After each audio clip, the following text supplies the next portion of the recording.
It was midnight. Over 3,000 homes in our area were suddenly without power, and ours was one of them. We don't often give it much thought as to what we need to do when power goes out overnight. I think the most common response is just to roll over and go back to sleep and forget about it. But that may actually not be the best thing to do. And in this video, we're going to share with you why you maybe should make some effort to go ahead and roll out of bed if the power goes out in the middle of the night.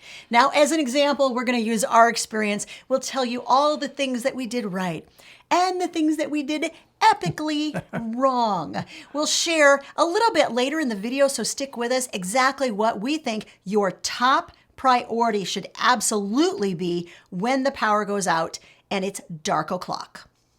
In case you don't know us, I'm Larry. And I'm Hope. And we're from Under the Median, where every week we bring you videos on practical frugality. The whole story began last week. It was after midnight. Yes, I was just heading to bed, and it was after midnight. Larry, however, had fallen asleep downstairs in the family room on the couch by about 10:30, so he was nowhere to be seen.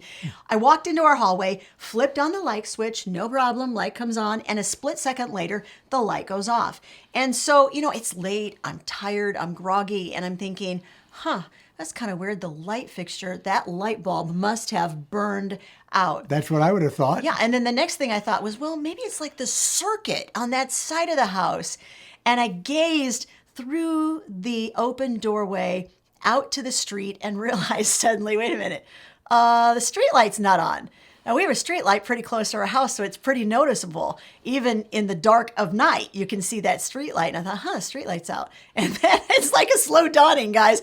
And I realized, wait a minute, like no street lights are on. Nobody's power is on. I thought, oh, holy cow, it is a blackout.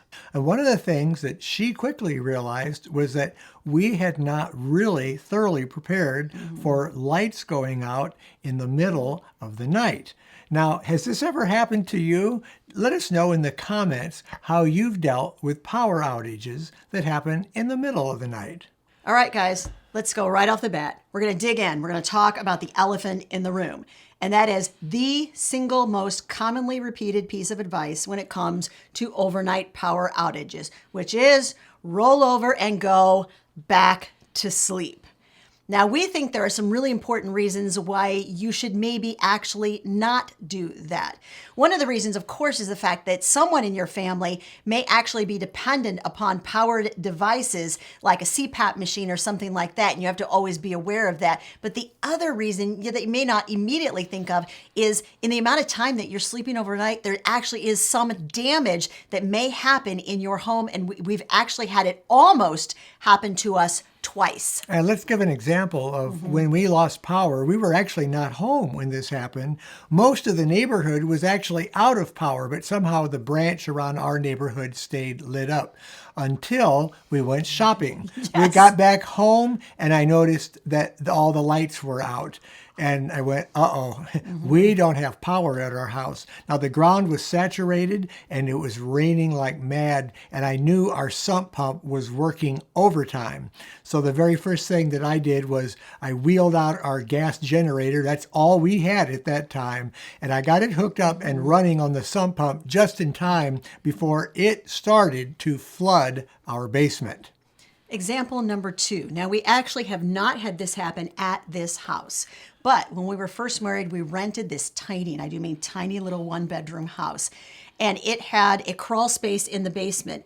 And one of those pipes was directly up against the outside wall. And it never failed. I mean, if we lost power there, sometimes even if we didn't lose power there, we were going to have a solid frozen pipe underneath of the floor of the kitchen. So believe it or not, pipes can actually become frozen a lot faster than you think they can. If you bear in mind the fact that depending on when the power outage happens, you're talking about having a sleep time of somewhere between 6 and 8 hours. And that's a long time to not have any heat in your house, especially if it is super duper cold outside. Yeah, if it's real cold and windy, then your pipes could freeze. It's possible even in that short a time. So now that we've established your sleep is gonna be interrupted. There are actually 4 specific areas that we think you ought to prioritize anytime that the electricity goes out overnight. Well, you need to have lights. You need to have some form of communication. This might just be in the case of gathering some information. You need to be able to keep your house warm in the case of bitter cold. And you also need to keep sensitive electronic equipment running. This might be like an oxygen pump or a CPAP machine, maybe some medical equipment that you have to keep running. We're going to cover each of those 4 areas a little more in depth in this video, and we'll tell you how we took care of them during the power outage, or in some cases, how we failed to take care of them adequately in the power outage. But before we continue with the video, we do want to thank the sponsor for the video, and that's Opus. Opus makes portable power stations like this one. You know, guys, anytime the lights go out, the electricity goes out, it's super important to have a quick, easy to use source of backup power. This is the Opus 2400 watt unit. About a year ago, they actually were getting ready to release this, and Opus was kind enough to send this to us as a sample because they wanted to know how we liked it. Well, let me tell you, we really do like it. We use this portable power station all the time. But now today, we're super excited because Opus gave us permission to give you the inside scoop. Opus has been developing a new product, and they call it the Mega 5. Now, this unit is a 4,000 watt unit. It can be expanded to 10,000 watts, and it is a UPS device, which means that you can have anything that's in your home that you need power to plugged into it all the time. If the power goes out, it automatically switches over and provides power. So this unit is a really powerful unit. Now, if you want more information about that, we have a special link all the way at the top of the description of this video. Now, when you go to that link, there's an option that you can sign up for their wait list. They're going to give you a 34% discount when it is released. Go check it out. Now, if you want to know more about the 2400 watt unit or any of the smaller units that Opus offers, they actually have 4 different size portable power stations. We'll also have a link that goes directly to Opus, and that will also be in the description of this video. That link, by the way, is an affiliate link, which means when you click on it, then you're going to be helping support Under the Median, and we thank you. Now back to our prioritized list. You're soon going to see how we did or did not do when the lights went out. So here's our challenge to you, and we are totally down on this, guys. We want you to get a piece of paper out, the 4 areas we'll talk about. We want you to grade us in each of the 4 areas. And then at the end of the video, you're going to tell us in the comment section what total overall grade you gave us for how we performed when the lights went out. And speaking of lights going out, that is the first area that one needs to prioritize when the electricity is off. Now, as soon as I realized that this was like we didn't know if it was an area-wide outage. All we knew is that our street and our neighborhood were completely dark. I thought, well, Larry's asleep. He's in the basement. I just have to get to him. And that's when I realized it was so pitch black, I couldn't see an inch in front of my face. I had no source of light like on my body. I'm ready for bed, guys. Like there's no pockets. They have my cell phone. The only source of light I had was this. Yes, my watch. So I decided that I would find my way to my computer screen. Yes, that's how I was thinking. And so I turned the watch on, and there really honestly is not that much light that comes from your Fitbit when you push the button to turn it on. It provided about 2 inches of light. So I walked through the hallway like this. It was like 2 inches in front of my face, and every time it went off, I had to push it to come back on. I finally reached my computer. I open it. Now I can see like 4 inches in front of my face, and I navigate with my computer in front of me like this all the way down the basement steps where I go, honey, the lights are out. He was absolutely clueless, y'all. In fact, for a minute, he didn't believe me. So lights, here's what we discovered by this. And in all seriousness, we thought we were pretty well prepared because we have a number of LED lanterns, which we use, which we love.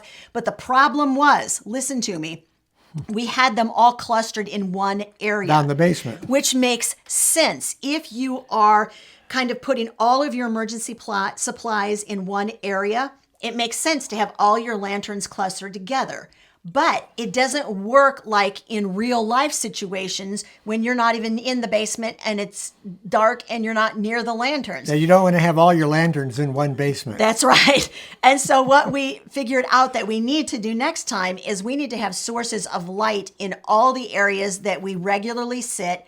And we need to have sources of light in each bedroom. So like a flashlight handy for the kids or something like that. Now, one product that we did have for years, and it just broke, guys, and we honestly have not replaced it, is you can get a nightlight that like plugs into like a kitchen outlet. And then if there's an interruption in the flow of energy, then it will automatically come on. And I think ours even blinked like an emergency blinker so that we would know that the electricity was off. Yeah, Amazon actually has several models of those that'll come on when the power's out. So they'll light up a room or a small area so you can see maybe to get to a better lantern or a better flashlight. I have to point out that we really did have some of the material available. It just wasn't where it needed to be.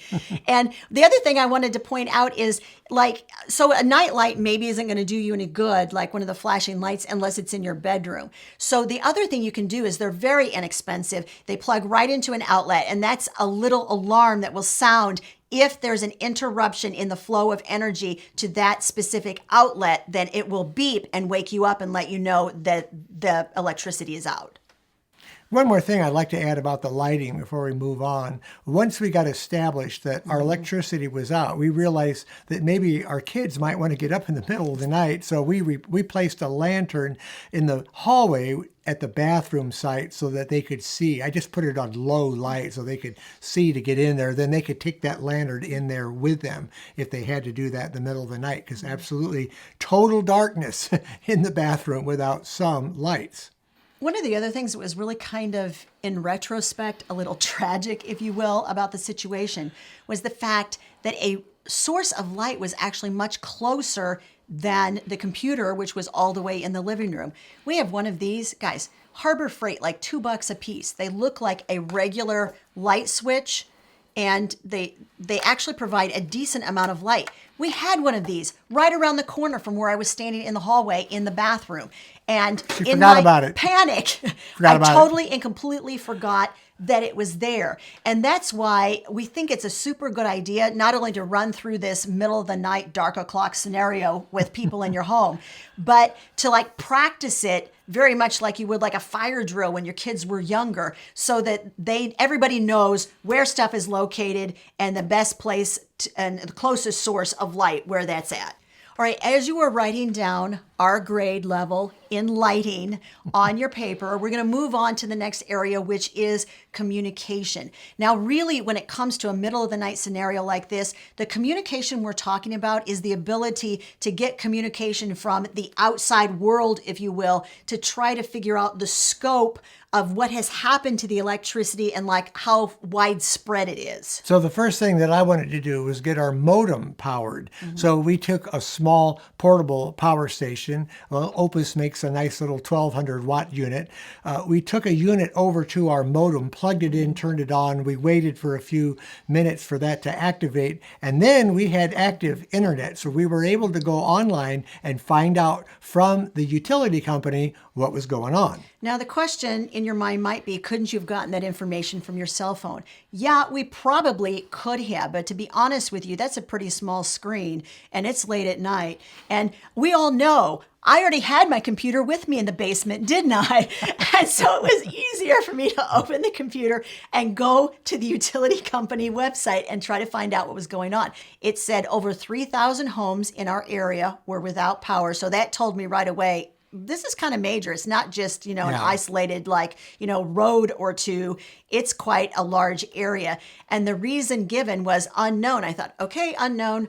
I can live with that. So in about 10 minutes time, we searched to try to find if there was information available, local news media you can check. We have a neighborhood group on Facebook, and I thought, I wonder if anybody else is up at 1 a.m. and talking about, the power outage and what's going on. Well, it turns out all of my neighbors are sleeping at 1 a.m. and there was nobody talking about anything on the Facebook neighborhood group. But that's an idea of places where you might want to immediately just sort of check, because within probably 5 or 10 minutes, you should be able to kind of narrow down about how extensive that the power outage is. And within that 10 minutes, I thought, you know what? Before we move on to the next phase of this, I'm just going to recheck the utility company website. They were telling me what the cause was, and the cause was equipment damage, which did not make me feel any better at all. All right, give us a grade on number 2, which is communication.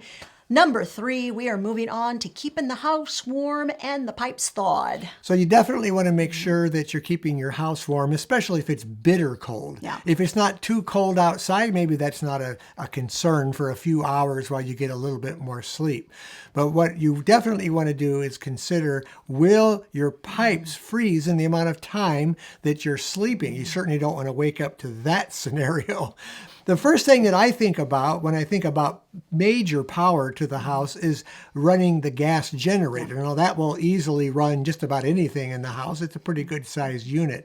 The problem is it's a lot of hassle to get out. You have to get it out. You have to start it. You have to run extension cords. You have to open the windows. I don't have the transfer switch yet put into our electrical box. So it does take a little bit of effort. The easy thing to do is hook up a portable power station. A few weeks ago, we went ahead and had an electrician come over and rewire the furnace so that we could put this outlet on, and the furnace can be unplugged, just like you would unplug a microwave or another appliance in your house.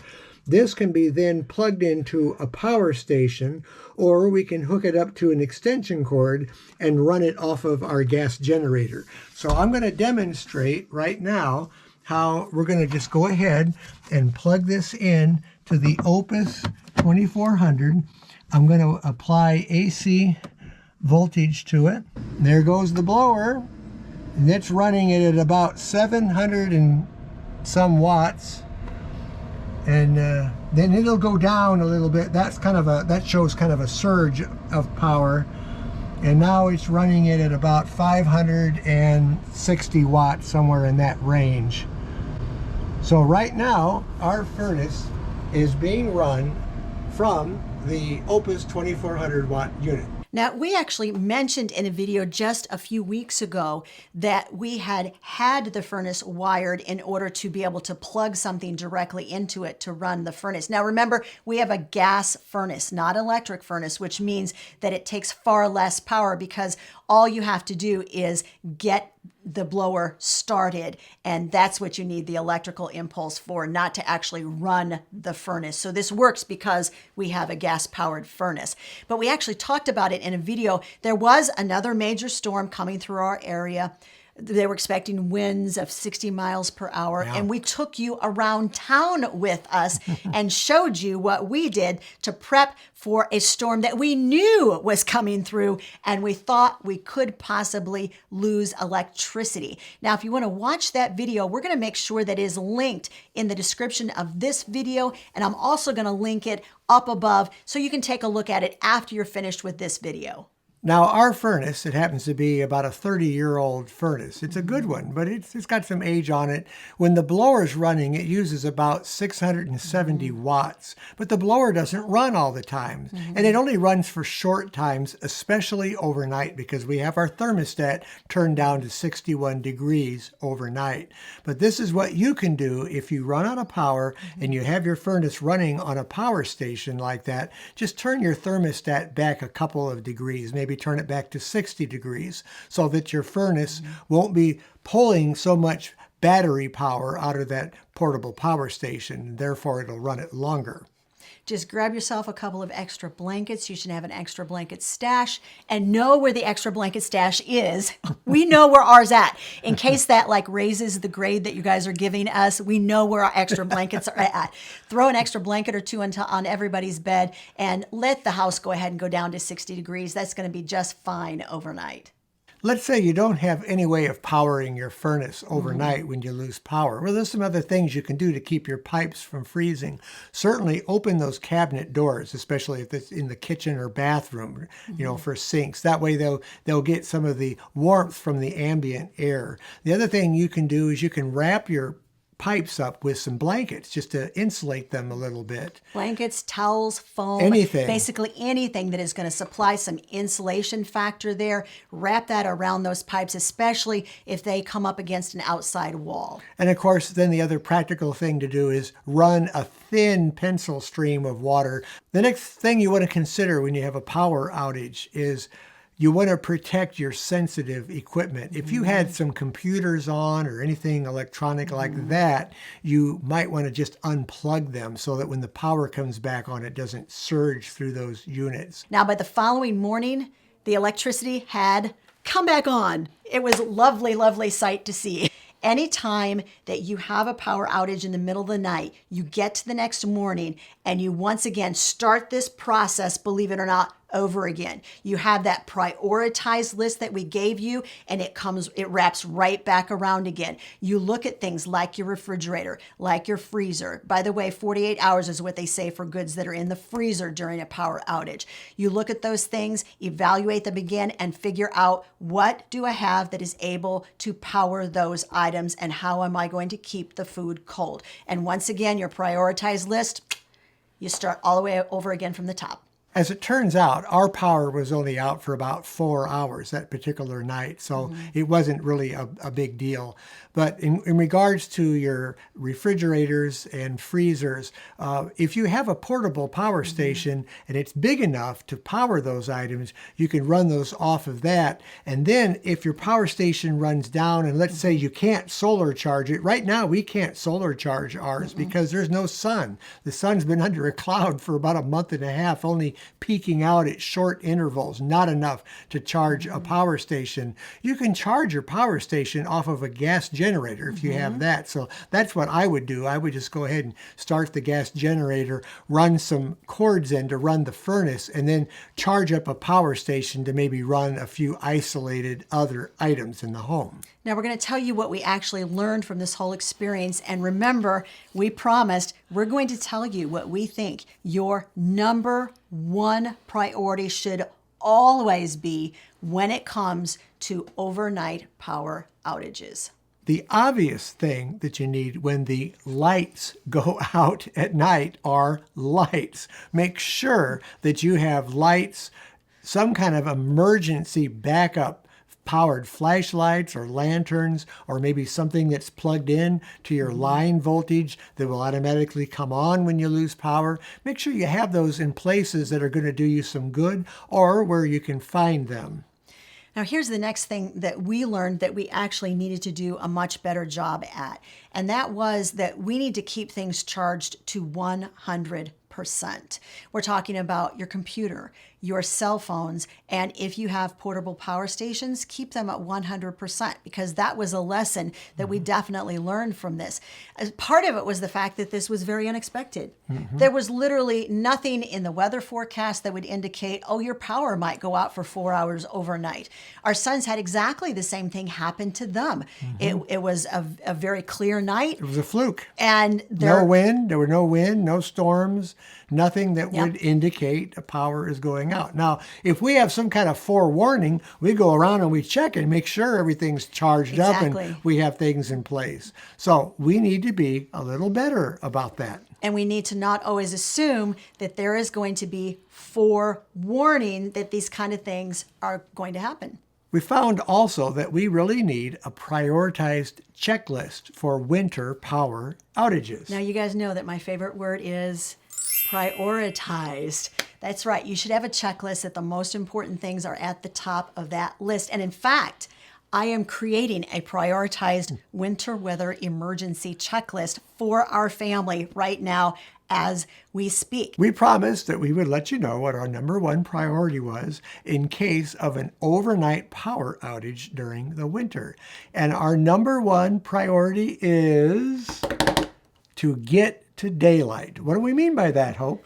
When we say get to daylight is your number one goal, what we're saying is in the middle of the night, it's really hard to know exactly what's going on, to figure out the scope of what's going on, whether it's going to be a long-term power outage, a short-term power outage, if there's infrastructure damage. Literally, it's very difficult to go outside in pitch black with flashlights to try to see what's going on, and you may not still be able to see what's going on unless it's directly in your own backyard. So your goal has to become, remember those 4 priorities we gave you and you've been grading us on throughout this video?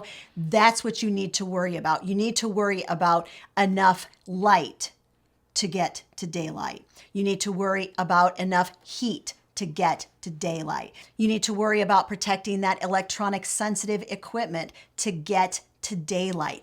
Getting through those few hours. You're not talking about worrying at this point about whether the power outage is going to be for days, because you don't know. And there's literally no way to really find out until you do what? Get to daylight. That should be the number one goal anytime the power goes out in the middle of the night. Now, we were expecting a power outage perhaps a few weeks ago, and we did a video where we told you, we took you around town with us and we showed you what kind of prepping things we did to get ready for a storm that was headed through our area with 60-mile-per-hour wind gusts that may very well have taken out our electricity. If you haven't watched that video, you might pick up a few awesome tips from it, and you'll get to hang out with us as we prep for an upcoming storm coming through our area. And that video is right over there.